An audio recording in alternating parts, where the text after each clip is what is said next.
율리아나와 성 프란치스코 책 읽기.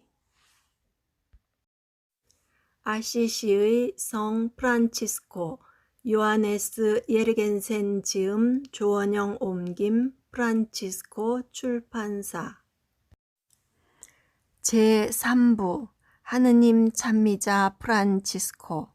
하느님의 종이란 사람의 마음을 일으켜 영적인 기쁨으로 이끌어주는 찬미자가 아니고 누구이겠습니까? 완덕의 거울. 2. 선교 여행. 새로운 선교 여행을 이탈리아에만 국한하는 것은 프란치스코의 뜻이 아니었다. 당시 아시시를 떠났을 때는 보다 더 큰 계획을 세웠다. 말하자면 청년 시절에 품었던 기사의 꿈이 30세의 젊은 남자에게 다시 떠올랐던 것이다. 때는 지난날 프란치스코의 영웅이었던 월터의 동생인 브리엔의 요한이 십자군의 선봉에 서서 다미에 따로 진군하던 시기였다. 프란치스코도 무기가 아닌 복음서를 가지고 십자군에 가담하려 했다. 신자들에게 설교하기보다는 사라센들을 회개시키려는 의도였다.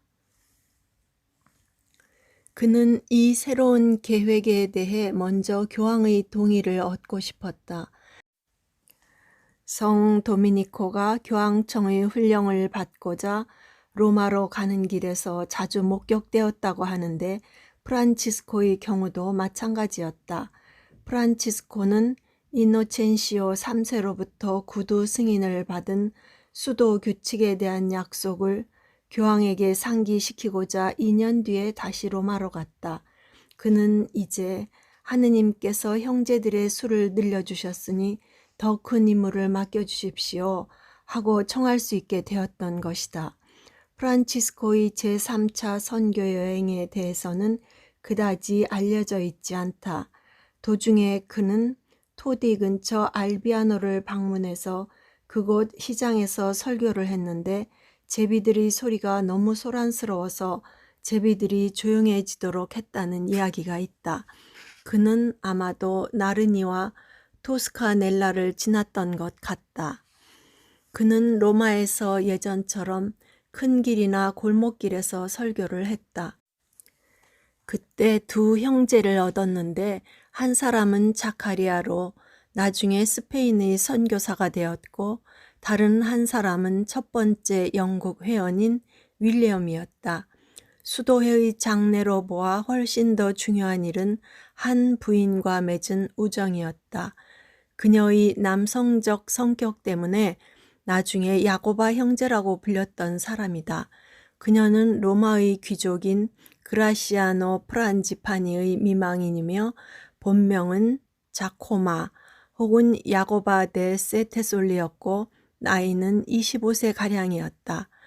프란지파니 집안은 로마 귀족 가문의 하나로서 아니치아 문중의 후손이며 누르시아의 베네딕토, 놀라의 파울리노, 그리고 성 그레고리오를 배출했다.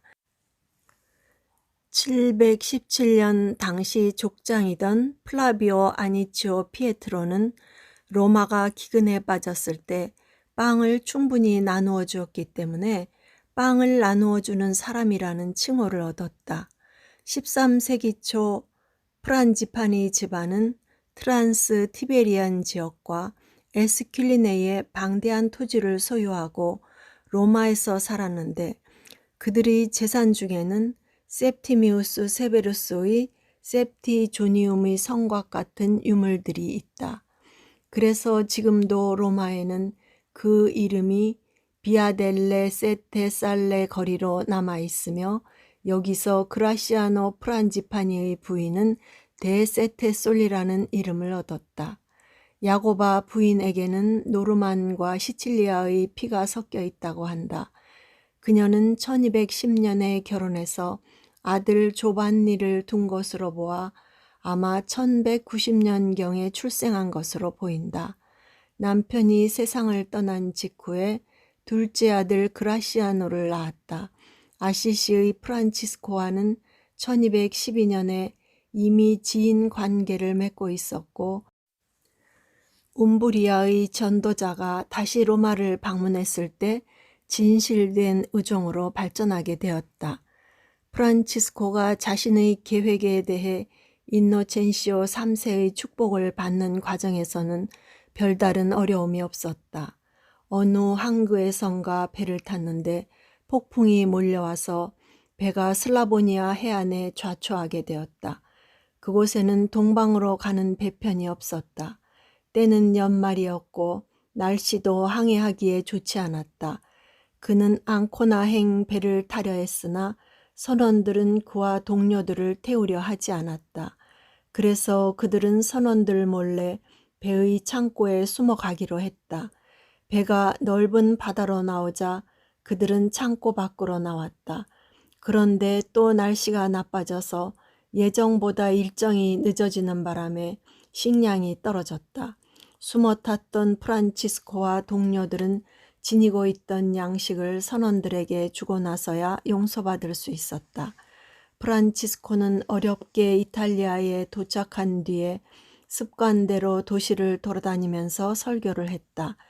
그의 설교는 대단해서 아스콜리에서는 30명 이상의 사제와 평신도들이 형제회에 입회 요청을 할 정도였다. 가는 곳마다 환호하는 군중들이 그를 둘러쌌고 그의 옷자락이라도 만져보려고 야단이었다. 앙코나에서 활동하고 있던 카타리파 사람들만이 그를 멀리했다. 프란치스코는 실생활도 그러했지만 설교 중에도 로마 교회의 사제들을 존경해야 한다는 것을 강조하였기 때문이었다. 프란치스코는 로마 교회에 대해서는 맹목적일 정도로 절대적 순종을 강조하였다. 더구나 프란치스코가 유언에서 이 세상의 가엾은 사제들을 만난다 해도 마치 나의 주인인 듯 두려워하고 사랑하며 존경하기를 원하며 그들 안에서 죄를 보고 싶지 않다고 쓴 것은 이번 선교 여행과 이와 비슷한 선교 여행을 했던 때를 회고해 볼 때 적절한 것이었다. 사제들의 죄를 헤아리고 싶어 했던 사람들은 바로 카타리파 사람들이었다. 그들은 사제들의 결점을 헐뜯고 비난하는 일에 열을 올렸고 많은 사람들을 교회에서 떨어져 나가게 했다. 그러나 프란치스코는 일과 인격을 분별할 줄 아는 보기 드문 사람이었고 자기의 생각과 정신을 형제들에게 전달하는 방법도 알고 있었다. 이런 생각 때문에 에지디오 형제도 사제의 부당한 억측에 슬퍼하며 사제가 어찌 거짓말을 할 수 있단 말인가 하고 반문했다. 안코나에 머물고 있을 때 프란치스코는 당대의 유명한 음유 시인인 굴리엘모 디비니를 개종시켰다. 사람들은 그를 시의 왕이라 불렀다. 디비니는 친척인 수녀를 만나기 위해 앙코나의 마르코에 있는 산세베리노 마을을 방문하고 있었다. 그때 마침 프란치스코가 그 수녀원에서 설교하고 있었기에 그 유명한 시인도 설교를 듣게 되었던 것이다. 증언에 따르면 프란치스코가 설교하는 방법이 그에게 강한 인상을 주었다고 한다. 스팔라토의 토마스에 의하면 프란치스코의 설교는 설교라기보다 실천적이며 도덕적인 혁신을 불러일으키는 거룩한 권고였다고 한다. 프란치스코는 타협을 모르는 도덕가였다. 그는 잘못된 것을 보면 침묵하지 않았고 올바르지 않은 일은 정확하게 지적하였다. 외모는 초라했지만 그는 경외의 대상이었다. 어딘지 모르게 세례자 요한과 같은 설교자의 면모가 그에게 있었던 것이다. 그의 여러 글 안에는 죄인이 받을 앙화에 대한 말이 많이 있다. 죄인의 벌은 영원한 불이다. 그는 주저하지 않고 하느님의 심판을 이야기했으며 그의 말은 심장을 꿰뚫는 칼과 같았다고 한다. 굴리엘모 디비니는 산세베리노 수녀원에서 회개를 촉구하는 위대한 설교자의 말을 듣게 되었다. 그는 호기심으로 다른 젊은이들 틈에 끼어 있었다. 프란치스코의 설교는 처음에 그다지 강한 인상을 주지 못했지만 결국에는 시의 왕의 귀를 사로잡았다. 아시시의 가난하고 초라한 한 남자가 지금 자기만을 보며 이야기하는 것 같았다. 말 한마디 한마디가 정확하게 관역을 겨눈 화살처럼 자기 가슴에 꽂히는 느낌을 받았다. 프란치스코는 무엇을 말했을까? 늘 이야기하는 내용이었다. 세상을 가볍게 볼 것과 장차 당할 진노를 피하려면 회개하라는 내용이었다. 그가 설교를 마치자 단순하지만 커다란 일이 일어났다. 굴리엘모 디비니가 벌떡 일어나 프란치스코의 발 아래 엎드리면서 수사님, 저를 사람들에게서 뽑아내 하느님께로 인도해 주십시오 하고 외쳤던 것이다. 그 다음 날 프란치스코는 그에게 형제회의 회색옷을 입히고 허리에 끈을 메어주며 파치피코라는 이름을 주었다. 그가 세속의 소란을 피해 하느님의 평화를 찾았기 때문이었다. 대략 1세기 후의 일이지만 또 한 사람의 위대한 시인이 프란치스코의 자녀들 안에서 평화를 얻고자 했다. 어느 날 밤이었다. 이미 머리가 희끗희끗하고 허리가 구부정한 노인이 아펜니노 산맥 속의 외진 수도원 앞에 서서 문을 두드리고 있었다. 무엇을 원하느냐는 문지기 수사의 물음에 저 위대한 피렌체 사람 단테는 단 한마디이지만 함축적인 단어인 평화라고 대답하였던 것이다. 프란치스코는 회개할 마음을 가지고 찾아온 사람은 누구나 다 받아주었다. 수련기도 없이 수도복을 입혔다. 사실 1년의 수련기를 정한 것은 1220년의 일이었다. 그는 수도자가 되겠다고 결심한 사람들 중에서도 수도자로서의 자격을 갖춘 사람을 식별해내는 놀라운 재능을 가지고 있었다. 파치피코가 회개한 지 얼마 후 루카에서 한 젊은 귀족이 찾아와서 프란치스코의 발 아래 엎드려 당신의 자식이 되게 해달라고 눈물을 흘리면서 간청한 적이 있었는데 프란치스코는 그를 엄하게 꾸짖었다. 당신의 눈물은 거짓이요. 당신의 마음은 하느님을 떠나 있어. 왜 성령과 나에게 거짓말을 하는 겁니까? 그렇게 해서 수도원에 대한 그의 열망은 일시적인 변덕일 뿐 집안일에 대한 불만에 기인한 것이라는 사실이 드러나게 되었다.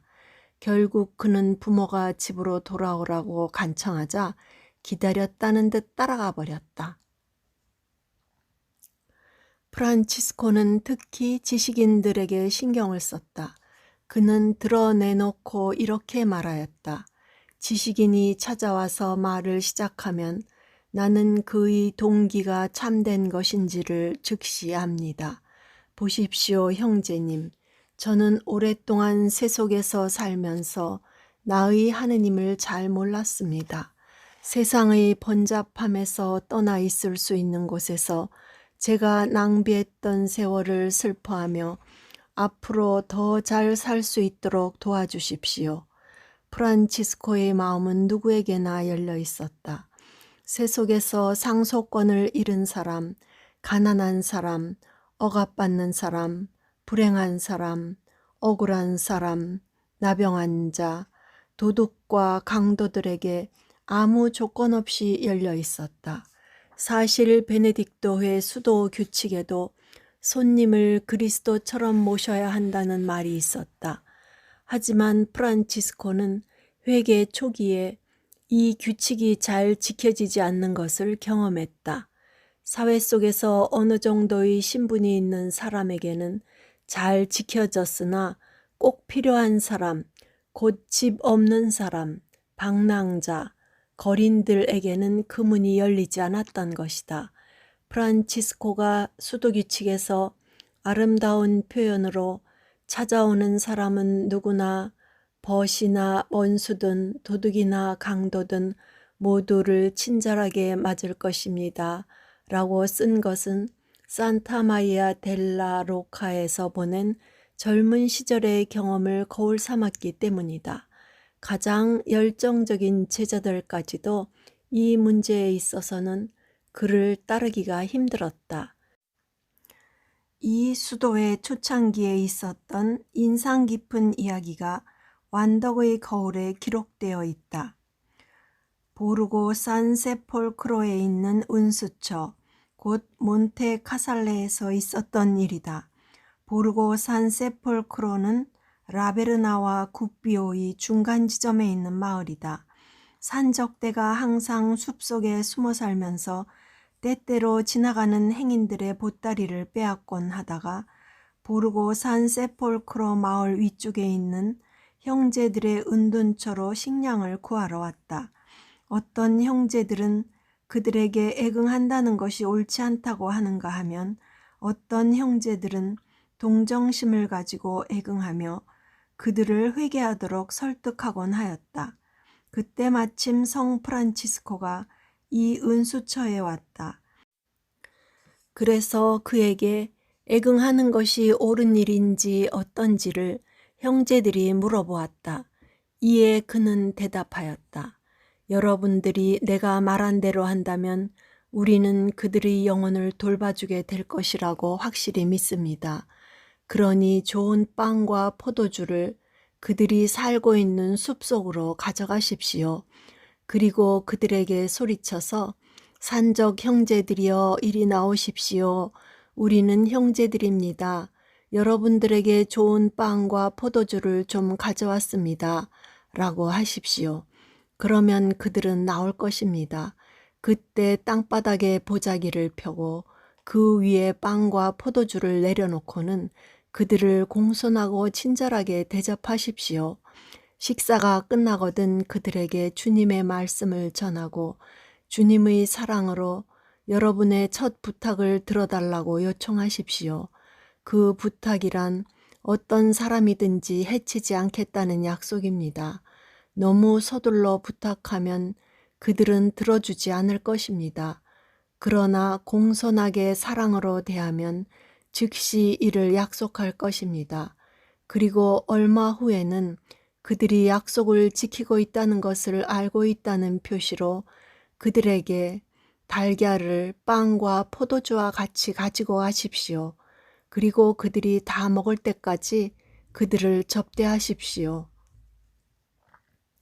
그리고 식사가 끝나거든 그들에게 여러분은 왜 여기에서 온종일 굶주림과 고통에 시달리고 있습니까? 하느님께로 돌아오지 않으면 영혼을 잃게 됩니다. 나쁜 짓을 이제 그만두십시오. 하느님을 섬기십시오. 하느님은 이 세상에서 필요한 양식을 주실 뿐만 아니라 나중에는 여러분의 영혼을 구해주실 분이기 때문입니다. 라고 하십시오. 그러면 여러분이 그들에게 보여준 겸손과 자비로 하느님께서 그들을 참회토록 할 것입니다. 그래서 형제들은 성 프란치스코가 말한 대로 하였다. 하느님의 은총과 자비로 산적들은 그들의 말을 귀 기울여 들었으며 형제들이 공손히 당부하는 말들을 살폈다. 게다가 자기들에 대한 형제들의 공손함과 우정 때문에 그들은 겸손해져서 형제들이 하는 일을 돌봐주며 통나무를 어깨에 메어 날라다 주기도 했다. 드디어 몇몇 산적들이 형제회의에 들어왔고 다른 산적들은 자기들의 잘못을 뉘우치고 속죄하여 앞으로는 자기들의 노력으로 살겠으며 다시는 도적질을 하지 않겠다고 약속하였다. 이 이야기는 프란치스코의 일화 중 초기에 해당되는 일화로서 프란치스코가 인간을 깊이 이해하고 있었음을 잘 말해준다. 프란치스코는 굶주린 사람에게 설교를 해봐야 소용없다는 것을 알았고 또한 로마가 하루아침에 건설된 것이 아님을 알고 있었던 것이다. 그리고 바리사이 파와는 다른 참된 인간애를 알고 있었다. 이것이야말로 그리스도 왕국의 역사에서 복음의 정신을 올바르게 이해하고 실천한 중요한 순간의 하나라고 할 수 있다. 너희가 자기 형제들에게만 인사한다면 너희가 남보다 잘하는 것이 무엇이겠느냐? 그런 것은 다른 민족 사람들도 하지 않느냐? 그에게 잘해주고 아무것도 바라지 말고 구워주어라. 그러면 너희가 받을 상이 클 것이다. 그리고 너희는 지극히 높으신 분의 자녀가 될 것이다. 그분께서는 은혜를 모르는 자들과 악한 자들에게도 인자하시기 때문이다. 프란치스코는 큰 죄인에게는 끝까지 인자했으나 반대로 선한 사람에게는 엄한 시련을 주었다. 하느님께로부터 많이 받은 사람에게는 많은 것을 요구했던 것이다. 장꽃송이에는 이와 같은 그의 성격을 밝혀주는 이야기가 몇 개 실려 있다. 루피노의 경우를 보자. 그는 아시시의 귀족 출신이었다. 프란치스코는 이 형제에게 명하기를 옷을 벗고 포르지움꿀라에서 아시시로 들어가 그곳 성당에서 벗은 채 설교하라고 했다. 비슷한 명령을 보르고 산세폴크로 근처의 아놀료 형제에게도 했는데 이 형제도 역시 그 도시의 명문 가문 출신이었다.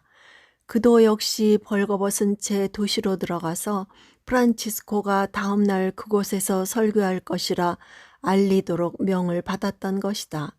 하지만 그가 아시시로 가던 중 프란치스코는 기꺼이 자신을 낮추는 모습을 보고 그를 되불러 천국을 약속하였다. 그 후 2, 3년 동안 프란치스코가 한 선교 여행에 대해서는 별로 알려진 것이 없다. 워딩은 그의 명석한 두뇌로 이 기간 동안의 전기 자료를 이루는 단편적인 내용들을 수집하려 했으나 인위적으로 짜맞추는 것이 되어 그 시도는 실패로 끝나고 말았다. 예를 들어 프란치스코가 1212년에서 1213년 겨울 아시시에서 앓고 있는 동안 신자들에게 보낸 편지를 썼다고 가정하지만 그 일은 훨씬 나중의 일과 혼동된 것이다. 프란치스코가 계속해서 이탈리아를 여행했다는 사실은 어느 정도 믿을 만하다. 왜냐하면 1213년 초 로마냐 지방에서 선교 여행을 한 것으로 보이기 때문이다. 이 지역은 산마리노 소공화국에서 그다지 멀지 않은 곳인데 거기에는 옛날에 몬테펠트로라 불리는 귀족의 성이 있었다. 지금은 산 레오 근처 사소 펠트리오이다. 상쾌한 5월 어느 날 프란치스코는 그의 동료와 함께 이 도시에 왔다. 탑에는 깃발이 펄럭이고 있었고 나팔 소리가 우렁차게 들려와 큰 축제가 있음을 알려주었다. 화려하게 차려입은 기사 후보생들과 무장한 병사들이 서둘러 도계교를 건너고 있었다. 화려하게 치장한 말을 탄 기사들이 성문으로 들어가고 머리를 빗겨 올리고 장신구를 단 부인과 숙녀들이 성으로 가는 오르막길을 오르고 있었다. 도시는 온통 축제로 들뜬 분위기였는데 이 지방의 귀족들을 초청하여 경축 마상 시합을 하는 듯 했다. 프란치스코는 이 모든 광경에 분개하지 않았다. 원래 경건한 사람들은 이런 일에 곧잘 분개하는 법이다. 그러나 프란치스코는 그의 제자들에게 값비싼 옷을 입고 사치스러운 생활에 빠진 사람들을 단죄하거나 멸시하지 말라고 당부했다. 하느님께서는 그들의 주인이기도 합니다. 주님께서는 그들을 거룩한 사람으로 만들고자 하시면 언제든지 저들을 부르십니다. 하고 말했던 것이다. 그에게도 그런 일이 일어나지 않았던가? 그래서 그들은 잠시 거기 서서 성문 위로 휘날리는 몬테펠트로 남작의 문장이 그려진 깃발을 쳐다보고 있었다. 잠시 후 프란치스코는 미소를 지으면서 얼굴을 돌려 동료에게 말했다. 어떻게 생각하시오? 우리도 같이 축제에 참여해야겠지요? 하느님을 위한 훌륭한 기사를 얻게 될지 누가 알겠소? 과연 프란치스코가 말한 대로 되었다. 이 축제는 젊은 군인의 기사직 수여식이었다. 모든 사람이 미사에 참여했고 그 청년은 기사 서약을 하였다. 그 후 프란치스코는 성 안의 정원으로 올라가 설교하기 시작했다. 그는 어린이들도 외울 수 있는 아주 간단한 시구를 택하여 설교했는데 두 행만 소개한다. 나는 모든 고통이 나를 기쁘게 하는 그런 축복을 받기를 희망하노라. 아서왕과 원탁의 기사 소설 분위기에서 성장한 프란치스코는 이 식구를 다음과 같이 생각했을 것이라고 쉽게 짐작할 수 있다. 사랑하는 부인의 마음을 얻으려는 기사는 크고 작은 고통을 감수해야만 합니다. 부인은 술탄에 대항할 십자군에 참가하라든가 유니콘의 뿔을 가져오라든가 로크새의 알을 얻어오라든가 하는 요구를 그에게 할 것입니다. 아마 그 기사는 포로가 된 처녀를 구해오거나 폭포처럼 쏟아지는 강물 위에 걸린 외나무 다리, 너무 좁아서 아무도 건널 수 없는 그 다리를 완전 무장한 군마로 건너야 할지도 모릅니다. 그러나 진실하고 기품 있는 기사는 이 모든 위험을 무릅쓰고 고통을 감수할 각오를 하고 있습니다. 그것은 오로지 사랑하는 부인이 바라는 일이기 때문입니다. 갖가지 고난에 봉착할 때면 자기가 개선했을 때 키스해줄 부인의 아름다운 손을 생각하고 그러면 모든 실망과 우울함이 사라지게 됩니다. 하지만 지금 귀족 출신만이 아니라 여기 모인 모든 사람들에게 열려있는 보다 고상한 또 다른 기사도가 있습니다. 지상의 아름다움을 얻기 위해서가 아니라 영원한 선이시고 지고의 선이신 하느님의 뜻을 실행하려는 또 다른 싸움이 있습니다. 제 아무리 아름다운 부인이라 해도 하느님보다 아름다울 수 없습니다. 인간은 모두 그분의 손으로 만들어진 작품에 불과할 뿐 땅의 흙먼지로 만들어진 것이 아닙니까? 아름다움을 창조하신 분, 그분이야말로 모든 피조물보다 더욱 아름다운 분이 아니시겠습니까? 예, 바로 그분이십니다. 그러므로 그분은 우리가 그분을 위해 기사도 의무를 수행하러 나설 만한 가치가 있는 분이십니다. 그분의 영광을 위하여 세속과 육신 그리고 마귀인 원수에 대항하여 용감히 싸워야 합니다. 기사가 사랑하는 부인에게 하는 만큼만 우리가 그분에게 충실하다 보면 그분은 우리에게 무엇이든지 다 주실 것이며 어떠한 고난과 장애를 만나더라도 우리는 버려지지 않을 것입니다. 그분은 아름다운 부인이 줄 수 있는 것과는 비교가 안 될 만큼 한없는 선물을 우리에게 주실 것입니다. 부인이 가진 것은 기껏해야 그녀 자신과 손 마음뿐이며 육신은 언젠가는 늙고 사랑의 마음도 언젠가는 식을 것입니다. 그러나 마상시합 승리자에게 빛나는 상이 주어지듯 그분은 승리의 상급으로 우리에게 당신 자신, 영원한 생명과 빛과 없어지지 않을 영원 불멸의 행복을 주실 것입니다. 프란치스코는 이런 내용의 설교를 했으며 그의 설교는 젊고 기품 있는 많은 사람들을 감동시켰다. 그들 중 한 사람, 카센티노에 있는 키우시 성의 오를란도 데이 까따니 백작이 가까이 다가와 프란치스코에게 말하였다. 사부님, 제 영혼의 구원에 대해 이야기를 나누고 싶습니다. 하지만 프란치스코는 성령께서 개개인의 영혼에게 일할 기회를 주신다는 것을 알고 있었기 때문에 서두르지 않고 말했다. 먼저 초대받은 잔치에 친구들과 함께 참석하십시오.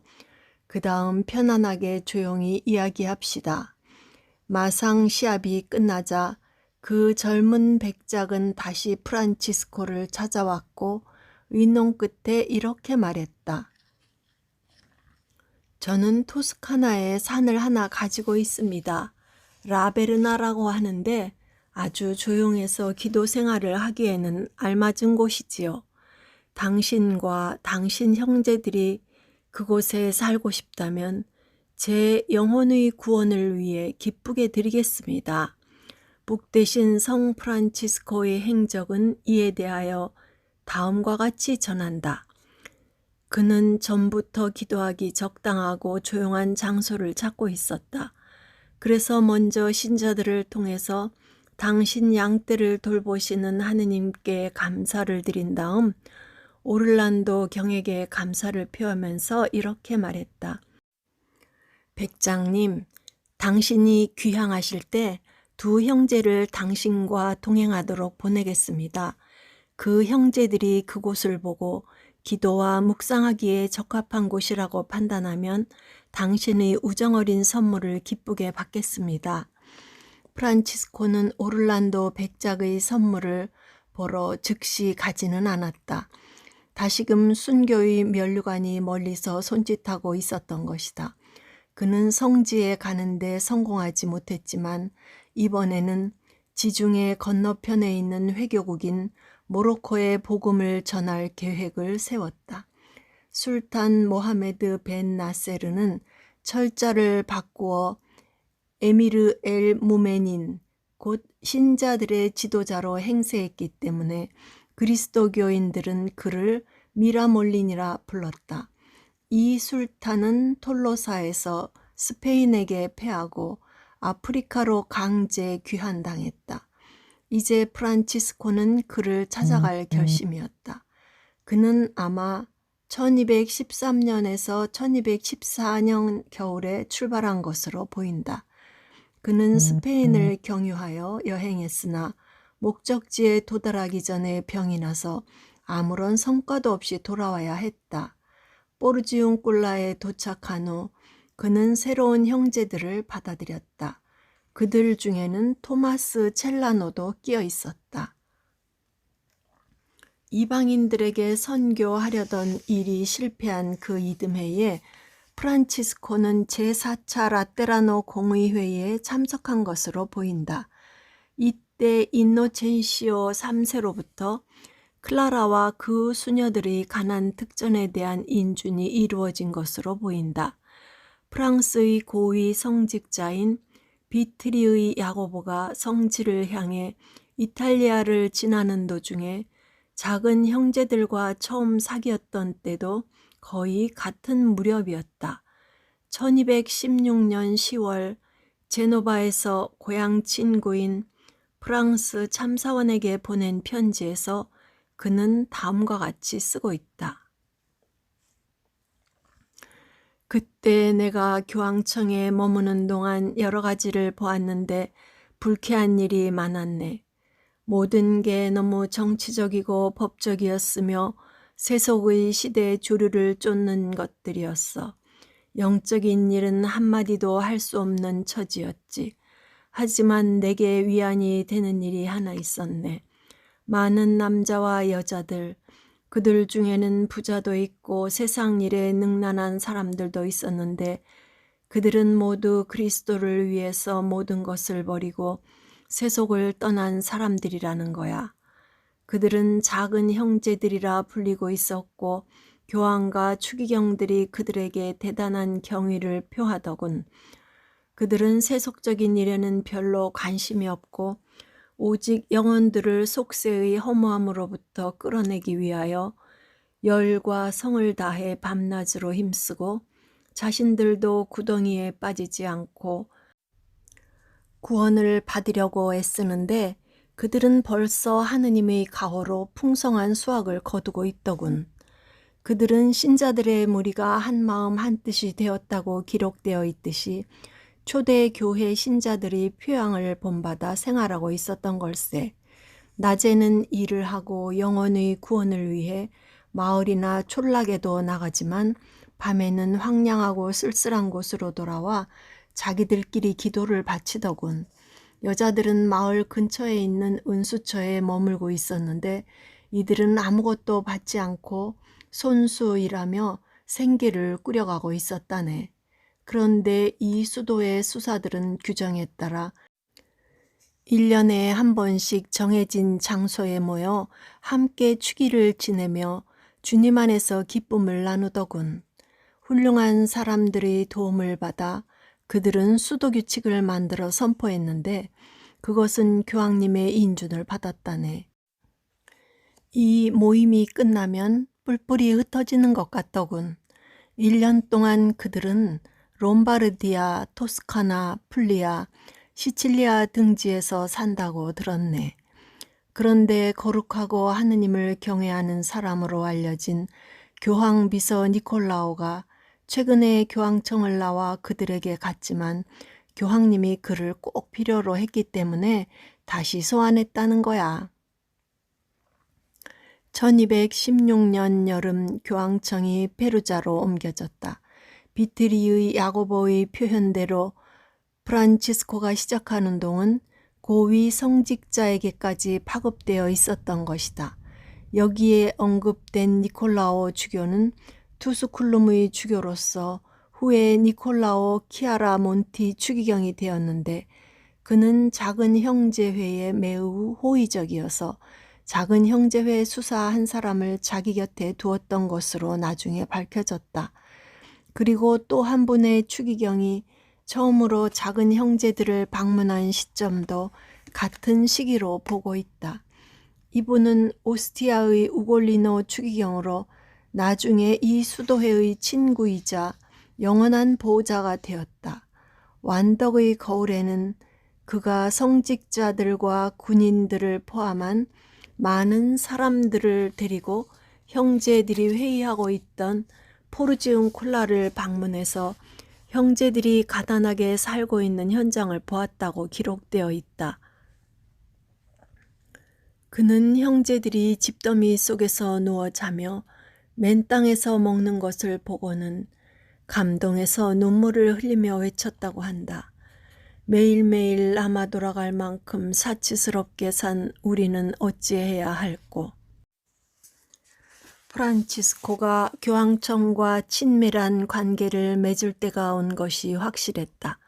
앞에서 말한 대로 1216년 여름 교황청이 페루자로 이주했을 때 상호 방문이 있었던 것으로 보인다. 모든 전기 작가들이 1216년 여름에 있었던 일이라고 말하는 이 방문은 프란치스코의 생애에서 가장 논란이 많은 사건이다. 호노리노 3세가 등극한 초기에 아시시에서 온 하느님의 작고 가난한 사람이 그리스도의 대리자 앞에 무릎을 꿇고 저 유명한 포르지움콜라 전대사를 간청했던 것이다.